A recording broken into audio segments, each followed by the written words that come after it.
कांग्रेस नेता सैम पित्रोदा की टिप्पणी को लेकर बीजेपी ने कांग्रेस पर जोरदार हमला बोला। बीजेपी प्रवक्ता सुधांशु त्रिवेदी ने दावा किया कि पित्रोदा ने जो कहा है वो कांग्रेस की मानसिकता का प्रतीक है। ओवरसीज कांग्रेस के प्रेसिडेंट सैम पित्रोदा, जो कांग्रेस के आइडियोलॉजिकल थिंक टैंक के प्रतीक माने जाते हैं, उन्होंने आज चाइना को लेकर जिस प्रकार का बयान दिया है, उससे यह बात बहुत साफ हो गई है कि कांग्रेस पार्टी के चीन के साथ हुए करार का इजहार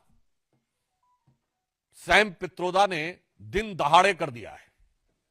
प्रत्यक्ष रूप से साफ साफ दिखाई पड़ रहा है। और ऑन द लाइटर नोट मैं कहना चाहूंगा, हिंदी में कहावत होती है, गुरु गुड़ रह गए और चेला शक्कर हो गए। मगर यहां जो चेला है वो तो गुड़ रह गए और गुरु चीनी हो गए। इस प्रकार की बात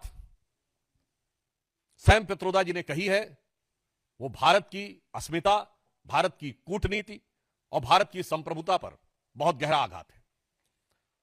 उन्होंने इस प्रकार की बात कही कि चीन के साथ तो किसी प्रकार का विवाद ही नहीं है, जैसे भारत ही अग्रसर की भूमिका में, यानी आक्रामक मुद्रा लिए हुए। और ये कोई उनका अलग बयान नहीं है। ये ओवरसीज कांग्रेस के चीफ है, यानी समुद्र पारी कांग्रेस के प्रमुख हैं। अब समुद्र पार से तो सोरस के सुर भी कांग्रेस के साथ मिलते हुए नजर आते हैं, परंतु यहां पर एक बहुत गंभीर बात है कि जो कुछ सैम पित्रोदा ने कहा है, यह कोई आइसोलेटेड इवेंट नहीं है, आइसोलेटेड स्टेटमेंट नहीं है।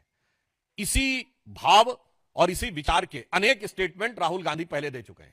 याद करिए, राहुल गांधी जी ने विदेश में क्या कहा था कि चाइना ने बड़ा संघर्ष करते हुए ऊपर उठने का उदाहरण प्रस्तुत किया है उन चुनौतियों के बीच से।